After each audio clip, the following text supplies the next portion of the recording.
Hey, I'm your host Alex Delgado, and today me and my partner, my co-host Madison Kapler, will be showing you the case Leob and Leopold. So it's about two young men who met in college when they were 15, and they quickly became best friends. And because of this, they decided to get into like little petty crimes until Nathan, the more social one, the more outgoing, the extrovert, and Richard, the little more introverted one, they started fantasizing over this idea of a perfect crime. And so we're going to show you that little scene. Okay. Alright, Nathan, what's next on tonight's agenda? We already ruined the garden party, and we're almost out of whiskey. Oh, I got something better. How about murder?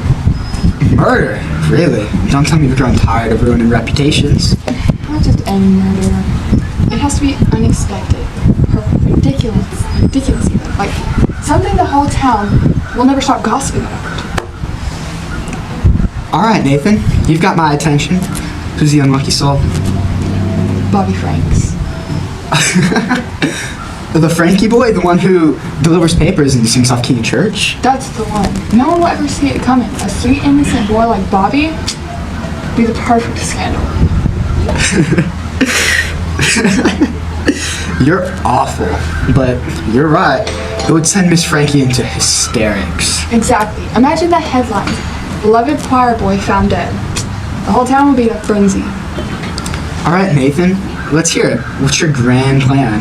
Poison his lemonade, drown him in the creek? No. Too predictable. And something theatrical. Perhaps an accident with the chisel? Oh, you are absolutely wicked. But how do we find him? We lure him. Give him a reason to come. Maybe we need help finding a kitten. The boy's a sap for animals. And what if he's too scared? Then we take him.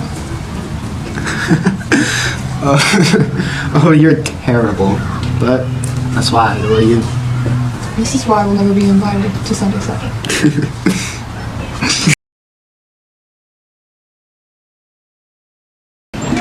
Here, kitty, kitty, kitty.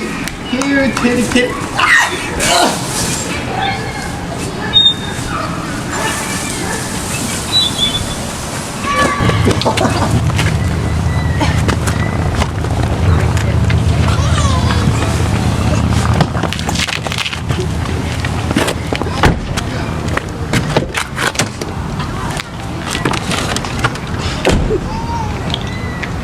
Okay, Oh, look at that big old body back there. got it. Now, what I was thinking is, before stuffing the body, send a ransom note to the family. Make them think that he's still alive. Oh my gosh, you're right. And that way we can get the profit off of it. Exactly. How much are we thinking? I'm thinking about starting with 10,000, and if they don't give it to us within a few days, maybe raise the price. But for now, just start with 10,000. That's perfect. That's perfect. Let's make sure we dump his body off somewhere and clean up all the evidence. It's kind of a mess. I mean, there's nothing they can trace back to us for now. I'm thinking maybe in like one of the sewer drains. They're never gonna look there. No, they wouldn't look there. Look how young and innocent he looks back there. Not anymore.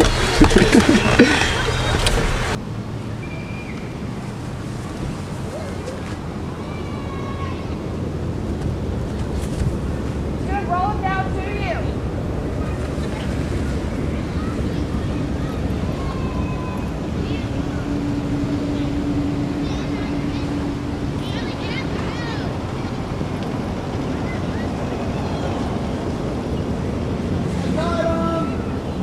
Somebody's body somewhere.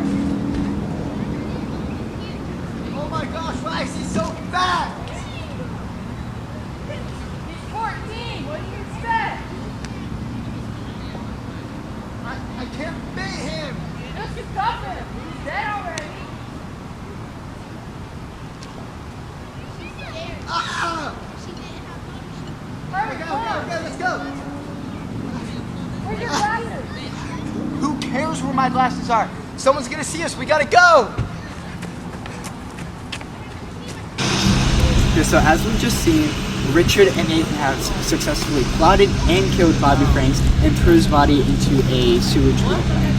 Now, They didn't hide his body very well, and the police found it easily before they can get the ransom note officially to release the family and get their money. And Richard decided to leave his glasses at the crime scene, so the cops easily tracked it back to Nathan and Richard, and they were prosecuted and convicted of their crimes. So it's commonly believed that Nathan Leopold had a superiority complex, and that's very dangerous to have back then, because he just thought that he was better than everyone else, and he wanted to prove a point. After being obsessed with this idea of a perfect crime, he wanted to prove that he's better than all the Hispanics, the blacks, and the women by killing this person and getting away with it. And he would use his wealth and his race to do that. So it was just a very dangerous thing to have back then. And now we're going to show you the little trial.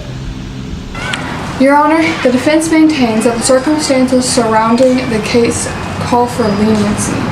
My clients have cooperated fully with the investigation and deeply regret their actions. Your Honor, with all due respect, cooperation does not erase the fact that these two men brutally murdered a child in cold blood.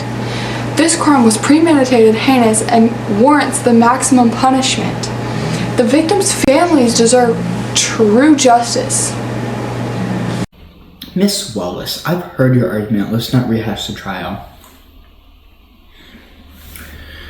The defendants may be guilty, but I find mitigating circumstances that justify sentencing them to life in prison rather than the capital punishment, death.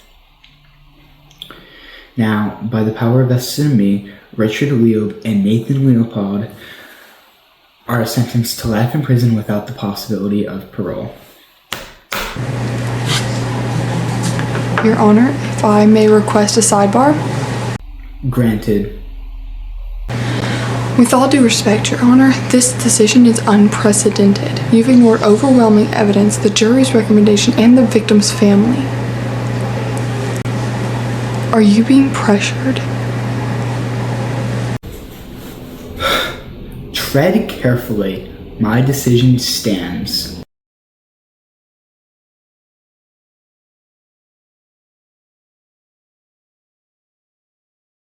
You messed with me one too many times. I didn't do nothing. Leave me alone.